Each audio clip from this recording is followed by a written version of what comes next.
और सिर्फ tourism industry ही नहीं, भारत में तुर्की के सेब का बहिष्कार भी शुरू हो गया है। गाजियाबाद में भी विरोध शुरू हुआ है। तुर्की से सेब आयात करना बंद किया जाएगा। पाकिस्तान का समर्थन करने पर यह विरोध दिखाई दे रहा है। हर साल करीब 1000 करोड़ का आयात होता है। ये सेब तुर्की से आता है। अब कहा यह जा रहा है कि इसका भी विरोध शुरू होगा, यानी सिर्फ टूरिज्म ही नहीं, यानी सिर्फ बुकिंग होटल्स की या टर्की जाने के जो प्लान्स हैं लोगों के, उसी को वो कैंसिल नहीं कर रहे हैं, बल्कि जो सेब वहां से आता है उसका भी विरोध कर रहे हैं। और देखिए, इसी के मद्देनजर उदयपुर के व्यापारियों ने भी एक बड़ा फैसला लिया है। तुर्की से मार्बल का व्यापार अब बंद कर दिया गया है। तुर्की ने दिया था पाकिस्तान का साथ और उदयपुर के जो मार्बल कारोबारी हैं, मार्बल व्यापारी हैं, उन्होंने तुर्की के साथ अपने सारे ट्रेड, सारा व्यापार बंद करने का ऐलान किया है। सुमित चौधरी हमारे साथ मौजूद हैं इस वक्त। सुमित, अपने आप में जो इस वक्त देश की भावना नजर आ रही है वो सीधे सीधे तुर्की और अजरबैजान के खिलाफ है। इसका क्या खामियाजा भुगतना पड़ सकता है दोनों देशों को? और साथ ही साथ मैं चाहूंगा कि आप रीजन अगर हमें बताएं, क्या वजह है कि तुर्की और अजरबैजान को पाकिस्तान जैसे देश के साथ खड़ा होना पड़ा? वो देश जो लगातार आतंक को अपने यहां पनाह दिए हुआ है, आतंकवादी पाकिस्तान की सरजमीन पर जो पाले पोसे जा रहे हैं, वो जगह जगह आतंकवाद फैला रहे हैं। देखिए, बिल्कुल अजरबैजान का थोड़ा सा आप कह सकते हैं कि सरप्राइजिंग था भारत के लिए भी, लेकिन तुर्की तो पाकिस्तान को लंबे समय से, पिछले 5-6 सालों में लगातार भारत ने देखा, चाहे वो रेडार्स हो, एयर डिफेंस सिस्टम्स हो, ड्रोन्स हो, मदद करता है। और आपको याद होगा कि भारत वो देश था जो फर्स्ट रिस्पॉन्डर के तौर पर था जब तुर्की में अर्थक्वेक आया। लेकिन अभी इंपॉर्टेंट यह है कि तुर्की अपनी डिफेंस इंडस्ट्रीज को लेकर, या फिर आप कह सकते हैं मुस्लिम देशों का खलीफा बनने के लिए, या फिर एक प्रोमेंसी दिखाना चाहता है, एक डोमिनेंस दिखाना चाहता है। और यही वजह है कि वो पाकिस्तान के सभी, आप कह सकते हैं कि प्रोपोगेंडास को, इन रेटोरिक को, सबको सपोर्ट कर रहा है। अभी क्योंकि भारत ने इस बात को लेकर कई जगहों पर यह बात भी कही कि तुर्की लगातार जो ऐसे वक्त में ड्रोन्स या फिर आप कह सकते हैं कि आर्म सप्लाई कर रहा है पाकिस्तान को, जो भारत और पाकिस्तान की कॉन्फ्लिक्ट को लगातार बढ़ा रहा है। तो निश्चित तौर पर आप देखेंगे थोड़ी देर में जरूर इसको डिप्लोमेटिक चैनल्स पर भी रखा जाएगा। लेकिन ये साफ हो गया है कि तुर्की और अजरबैजान लगातार पाकिस्तान। मैं आपको रोक रही हूं, इस पर आगे और हम बात करेंगे, लेकिन इस बीच एक बड़ी जानकारी आ रही है, बड़ी खबर आ रही है इस वक्त। जानकारी है कि तुर्की में फिल्म शूटिंग पर भी रोक की मांग की गई है।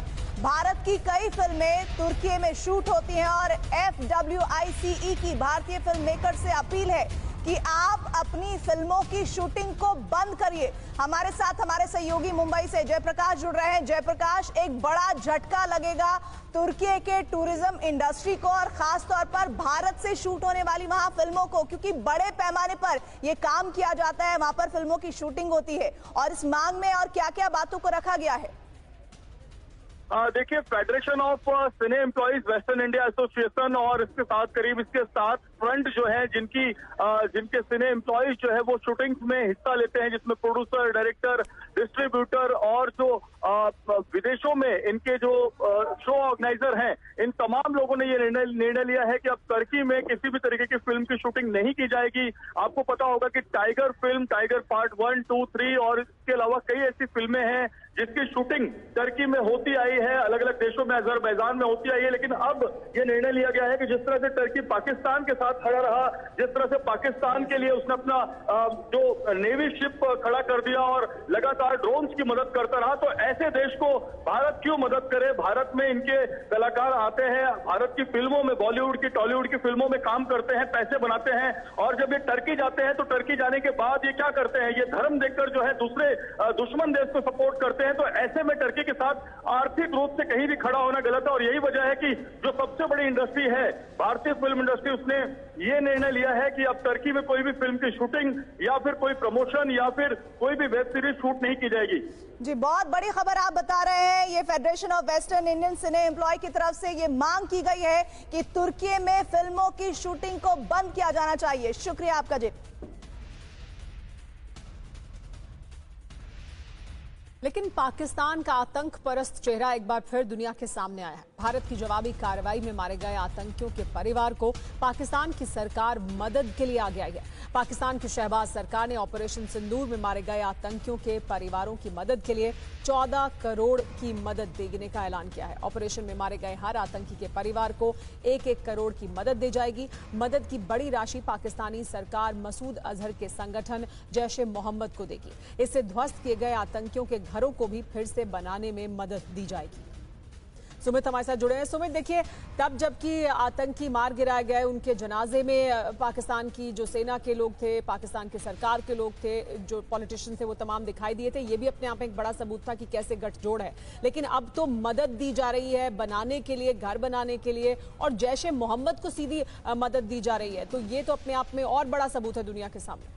तो मेरा ये वैसे तो मदद जो है ऐलान तो किया गया कि हमने राहत के तौर पे दिया है, लेकिन दरअसल ये घर बनाने के लिए, राहत के लिए नहीं है। दरअसल वो टेररिस्ट कैंपों को दोबारा से रिबिल्ड करने के लिए, जो फैसिलिटीज को नुकसान पहुंचा है उसको रिबिल्ड करने के लिए। और अभी अगर आप देखें, चाहे वो बावलपुर हो, मुनीद के हो, ये वो इलाके थे जहां पर जैश को या फिर एलईटी को बहुत ज्यादा नुकसान हुआ। लेकिन अब पाकिस्तान सरकार ने ऑफिशियली अनाउंस किया है कि ये पैसा उन सभी 14 से 15 लोगों को दिया जाएगा, यानी पर पर्सन 1 करोड़ रुपए का सैंक्शन किया गया और आगे भी ऐसी और मदद दी जाएगी। तो आप मानिए कि पैसा सारा का सारा कहां जाएगा? हम सब जानते हैं सारा का सारा पैसा अलग रूट से टेररिस्ट ऑर्गेनाइजेशंस को और मसूद अजहर जैसे लोगों को ही जाएगा। और अभी इंपॉर्टेंट यह है कि पाकिस्तान सिर्फ और सिर्फ अब यह कह रहा है कि वो और भी ऐसी राहत आगे भी देता रहेगा। तो आप मानिए कि भारत अब नया चैप्टर खोलेगा जब ये कहेगा कि जो फॉरेन एड आ रहा है वो उसने अपनी राहत के लिए लोगों को दिया है, लेकिन दरअसल वो इनडायरेक्टली इन्हीं टेररिस्ट ऑर्गेनाइजेशंस को दोबारा से जाएगा। जी हाँ, तो वापस एक बार फिर इन्हीं आतंकी कैंपों को जिन्हें भारत ने ध्वस्त किया, उनको बनाने के लिए ये पैसा दिया जा रहा है पाकिस्तान की सरकार की तरफ से। बहुत शुक्रिया।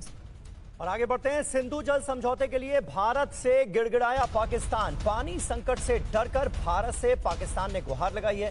भारत से फैसले पर फिर से विचार करने की अपील की गई है। पत्र में लिखा, पाकिस्तान संकट में आ जाएगा। भारत को पाकिस्तान की गुहार से फिलहाल कोई हमदर्दी नहीं है, ऐसा सूत्रों के हवाले से बताया जा रहा है।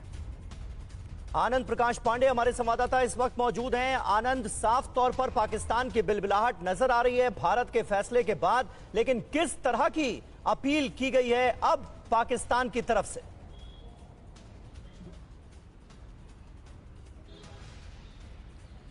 जी बिल्कुल, पहलगाम हमले के बाद जो सीसीएस की बैठक हुई थी, उस बैठक में तय हुआ था कि जो सिंधु जल समझौता है उसको ठंडे बस्ते में डाल दिया जाए। उसकी वजह ये बताई गई थी, कोई भी समझौता होता है वो दोनों देश में परस्पर सहयोग के लिए होता है। लेकिन अगर पाकिस्तान जहाँ एक तरफ सिंधु जल समझौते के तहत पानी लेता है, वह दूसरी तरफ वो भारत में अशांति फैला रहा है, आतंकियों को भेज रहा है। और साथ ही साथ भारत सरकार पहले भी कई बार नोटिस दे चुकी है पाकिस्तान को कि इस सिंधु जल समझौते के जो टर्म्स और कंडीशंस उस पर हमको बात करनी चाहिए, क्योंकि बहुत पुराना 1960 का समझौता है, लेकिन पाकिस्तान उसको रिस्पॉन्ड नहीं करता था।